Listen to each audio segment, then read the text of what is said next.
Welcome in on a Friday.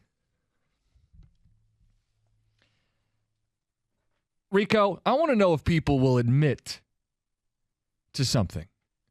I know David is readily willing to. An admission of guilt today on a Friday. We've got the NFL Combine on the TVs here. Guys were watching it out in the bullpen before we came in. Do we get a little too caught up into this? David's freaking out with cornerback measurements from earlier in the day. Oh, his Steelers aren't going to get Joey Porter Jr. Do we freak out about this? Like yesterday at 5 o'clock, you and I are watching Nolan Smith run a wide receiver 40 time. He's an edge rusher out of Georgia. And you start freaking out, guys. His stock's going to go up. Are we guilty of this? Like Dan Campbell laughs at us. He had a quote the other day. He said, it's a spectacle. You're not going to grade somebody out here in their pajamas. Yet we all do it. We're all guilty of it. But yet Dan is there. So therefore, Dan's a little bit of a hypocrite. Well, he said he does it for the meetings. You know what we found out in 2020?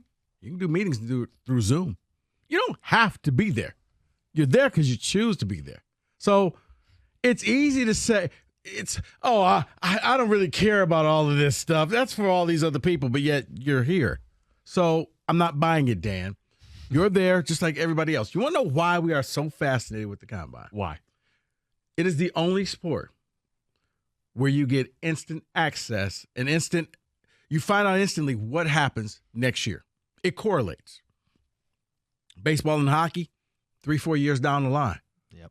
That's why we don't care about the draft. NBA draft, it used to be that way, but now guys get picked, and if you're not in the top 3 or 4, you're in the G League, and we don't see you. Or you're a role player, and you just kind of hang on. NFL, you're looking at starters on teams next year. Difference makers. You're looking at it at least maybe 70 starters next year are going to be at the Combine this offseason. 70. So you want to see which one fits for your team. So that's why you get into it, because it makes sense. You know what? Sure need a corner here. Wow. See what Joey Porter just ran?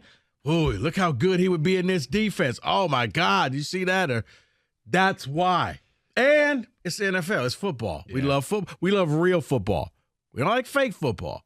We do like real football. Well, what is this? This isn't real football. This is the... But it's players from college that you know getting ready to go to the NFL that you know. It's why we didn't get excited because, the XFL had their draft or the USFL. No one cared.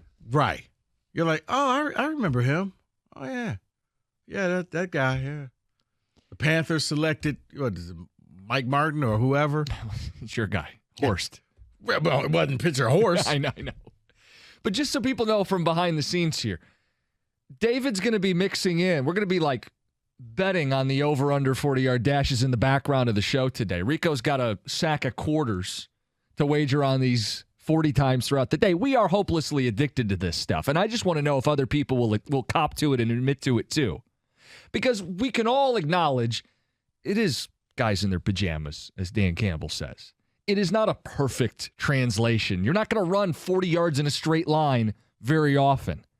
But they're measuring hand size, and you got Bryce Young putting those elevator shoes on, regular height. They're measuring everything. And it is kind of absurd, but we get into this stuff. At least we do on this show, and I think it's going to be on most people's social media feeds this weekend. It's going to be on TV. People are going to sit down on their couch and watch this. You want to know why? Why?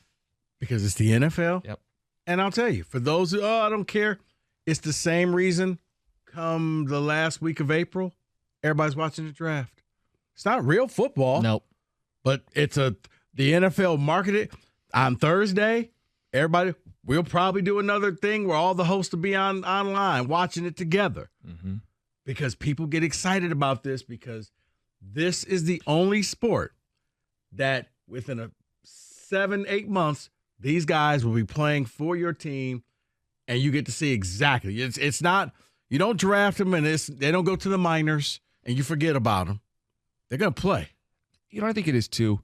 People form these opinions because they watch guys in college, and the Combine is either going to confirm those opinions and make them feel really smart. Mm-hmm. Like if you liked Joey Porter coming out of Penn State, and then he measures with an 80-inch wingspan, you're guy's the best corner. And if he runs a 4.3 40 today, you're going to go, that's the best corner. It confirms the thing you already thought. Right. Or if it was your favorite. Or it's a red flag on a guy that you maybe didn't want. Or that receiver that he's so slow. And then he goes out there and runs a 4.7. Like, I told you he was slow. I told you he was slow. It is it's an I told you so event. It is. Because we watch these guys in college and then we want to be proven right at the combine. See, he is a great athlete. See, he is really fast and really strong and whatever.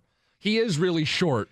You find whatever it is that you like. Because I remember last year, everybody kept talking about Aiden and the 3-cone drill. Mm-hmm. But did you see the 3-cone? I was like, guys, they don't run a 3-cone drill. Now, is it the end-all, be-all? No. But is it fun to watch? Yeah. Yeah, it is. And if you can't get the entertainment out of this, then you're probably one of the few, Dan Campbell, because everybody else sees it. This was the full quote. I guess it's somewhat of a spectacle.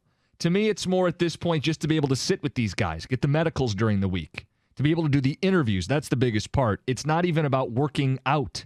To me, you grade them off tape. You don't grade up somebody off playing out here in their pajamas, running the 40 with no defenders around them. A little ironic that Dan Campbell's talking about a spectacle. Same guy who says he wants a lion walking around the facility, wants to bite kneecaps. But I get it. You got to say what you got to say. No, he's also right. I mean, the primary focus of scouting should be watching football games and grading football players. I've often stated the combine, the new combine, is for the draft pick starting from the 3rd round on.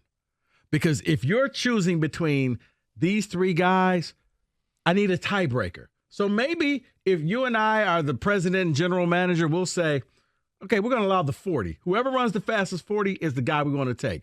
Whoever does the broadest jump, whoever does this, whoever does the cone drill, whoever catches the most passes in the rapid fire, it's the tiebreaker. Because going in, you got a bunch of people, all of your top picks. If I was a top pick, I would just show up there and just interview. I'm not doing all of this stuff. Well, we need to see. Bryce, are you going to throw? No. He's not. I did bring a prop with me, though. It's my Heisman. Says I was the best player in college. You want to come up here and take a picture with it? There have been no shortage of stories and takeaways, and the combine has just begun. Will Levis said he is going to throw. The explanation was, I got a big arm. I want to show it off. But he has to. Yeah. But like I said, think about it. C.J. Stroud really doesn't have to, but I think he wants to be number 1. Sure. But what is Will Anderson going to do? Only thing you could do is screw yourself over. So if you're one of the top players, I'm not. But if you're a guy who is trying to get drafted, maybe move from 3 to 2 or something, this is perfect for you because now you get a chance to go up against peers. And Jaden Reed goes out there and runs a 4.35. He now may go from a 5th round pick to a 3rd round pick. And I think that's what people need to understand. Of course, we're not GMs. Breaking news here. But that's why I think the combine is so important because you're right. It can make or break you. If you're already a top prospect and you go out there and do something in a drill that looks horrible or doesn't confirm the tape, yeah, the combine was important because you now screws yourself over. And it's funny, David, because you know how you always say I steal stuff from your blitzes? That was the other thing. You know what the combine does? It makes us all GMs. Yeah. It makes us all sit there and pick who we would pick for our team. Because now we get to go behind the curtain and we get to see all the measurables and all of that stuff. So you could sit there and say 5 years from now, hey, like the Pitt guy. He goes someplace else. You know what you're going to say? I told you that guy guys. was good. I told you. Yeah, I told you he was going to be something. Well, he's a guy, the Pitt defensive tackle, Kalasia Cansey.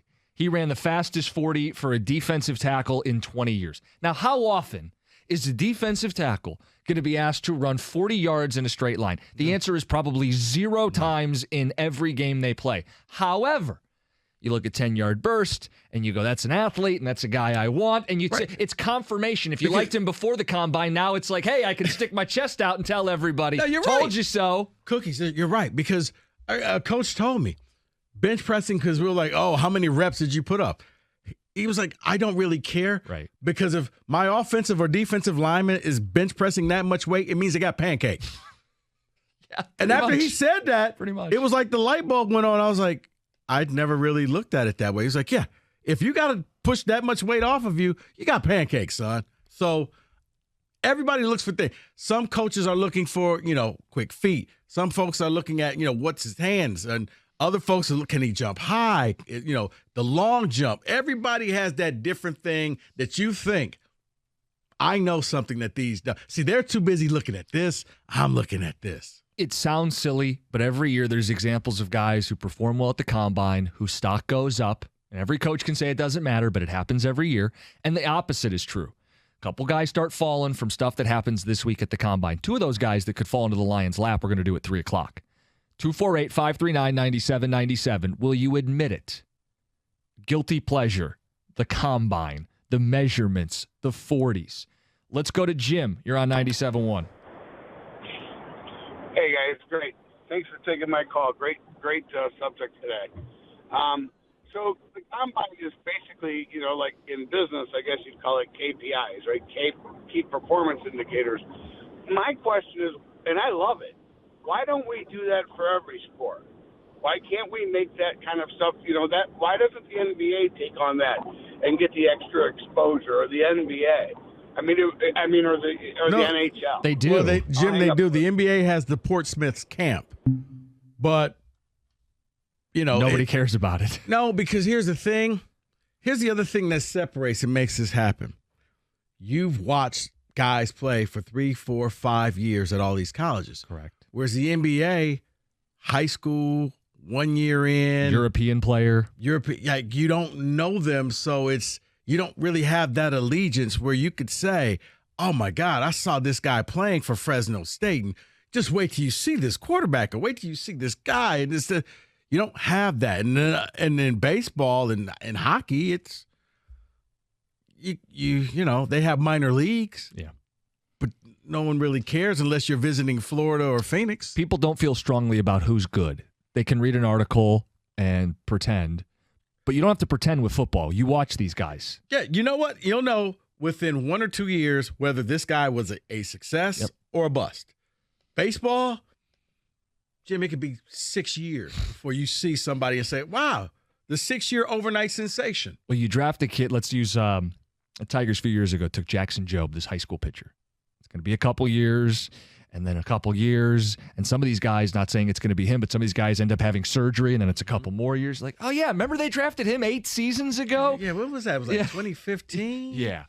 Okay, will you admit that this is something you partake in? It's going to be on your social media feeds, it's going to be on TV, stories, takeaways, measurements.